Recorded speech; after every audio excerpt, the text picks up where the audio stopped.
23 जून 2018 दोपहर लगभग 1:28 पर दिल्ली पुलिस कंट्रोल रूम को एक कॉल आती है। फोन करने वाला सामने से बताता है कि दिल्ली छावनी इलाके के बराड़ स्क्वायर के पास सड़क पर एक महिला खून से लथपथ पड़ी है। पुलिस फौरन मौके पर पहुंचती है। पहली नजर में यही लगता है कि मामला सड़क हादसे का है, मगर तभी पुलिस की नजर महिला के गले पर पड़ती है। गले पर तेज धार हथियार से वार के निशान थे और गले से खून लगातार रिस रहा था। पुलिस फौरन उस महिला को करीब के हॉस्पिटल ले जाती है, मगर डॉक्टर वहां उस महिला को मुर्दा करार दे देते हैं। तो आखिर वो महिला कौन थी, उसका कत्ल किसने और क्यों किया, या ये सिर्फ एक हादसा था? आइए जानते हैं पूरी कहानी क्या थी। उससे पहले अगर आप चैनल पर नए हो तो चैनल को सब्सक्राइब जरूर कर लीजिए। चलिए बढ़ते हैं आगे। 23 जून 2018 शाम के लगभग 4:30 बजे थे। भारतीय सेना में major Amit Dwivedi Narayana police station में अपनी बीवी की गुमशुदगी की रिपोर्ट लिखाने जाते हैं। दरअसल मेजर की पत्नी सुबह 10 बजे से घर से गायब थी और उनका फोन भी बंद आ रहा था। वो घर से आर्मी बेस हॉस्पिटल के लिए निकली थी। नारायणा पुलिस मेजर की रिपोर्ट लिखकर फौरन बाकी थानों में सूचना भेजती है, मगर कुछ देर बाद ही नारायणा पुलिस को एहसास होता है कि जिस महिला की लाश दिल्ली छावनी इलाके में मिली है, उसका हुलिया मेजर अमित की गुमशुदा पत्नी के हुलिये से मिलता है, क्योंकि दिल्ली पुलिस पहले ही नारायणा पुलिस को उस लाश की फोटो और सूचना भेज दी थी। पुलिस मेजर अमित को अपने साथ लेकर डीडीयू हॉस्पिटल पहुंचती है, जहां मेजर अमित उस लाश को देखते ही पहचान जाते हैं, क्योंकि वो लाश मेजर की 35 वर्षीय पत्नी शैलजा द्विवेदी की थी। शैलजा द्विवेदी का परिचय केवल मेजर अमित की पत्नी के तौर पर ही नहीं था, बल्कि अमृतसर की रहने वाली शैलजा ने साल 2017 में मिसेज इंडिया अर्थ ब्यूटी प्रेजेंट में हिस्सा भी लिया था और मिसेज अर्थ क्रिएटिव का खिताब भी जीता था। शैलजा द्विवेदी कारगिल युद्ध के हीरो सौरव कालिया की चचेरी बहन थी। इधर पुलिस मामले की छानबीन में जुड़ गई थी, इसलिए इस मामले से जुड़े हर पहलू को तलाशा जा रहा था।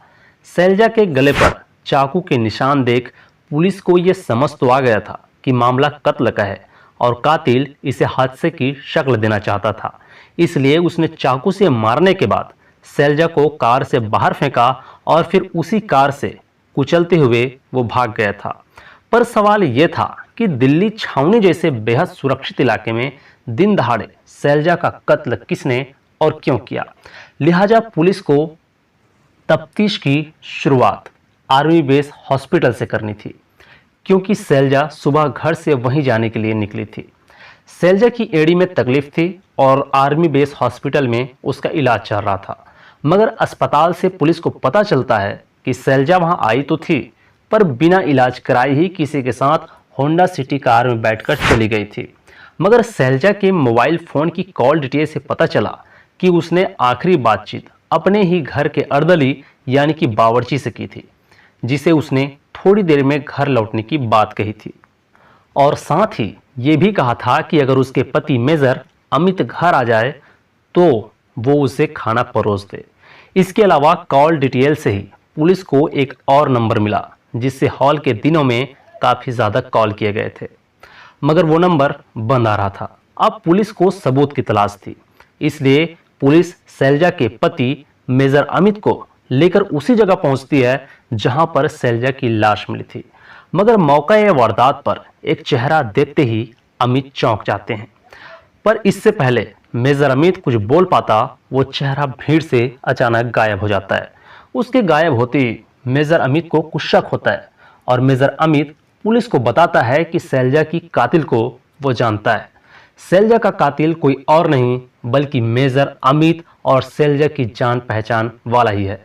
वो भारतीय सेना का दूसरा मेजर है, निखिल राय होंडा। इसके बाद पुलिस ने मेजर होंडा की तलाश शुरू कर दी।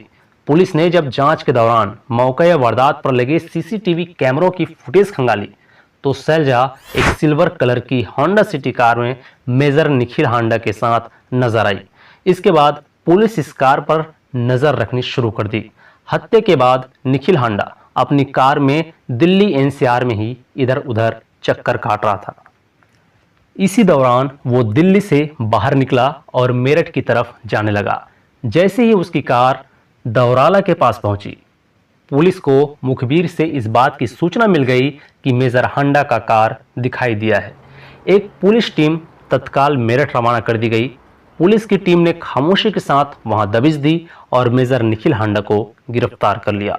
पुलिस छानबीन में पता चला था कि आरोपी मेजर निखिल हांडा फेसबुक पर शैलजा को स्टॉकिंग करता था। शैलजा जहां कहीं भी जाती, मेजर उसके पीछे हो लेता था, चाहे अस्पताल हो या फिर दूसरी जगह।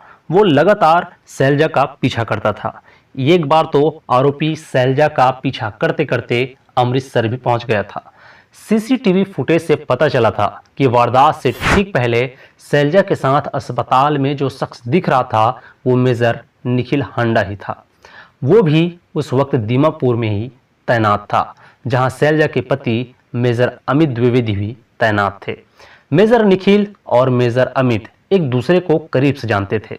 पहले इस मामले में पुलिस को प्रेम प्रसंग का मामला नजर आ रहा था, पर शैलजा का आरोपी मेजर से मनमुटाव था।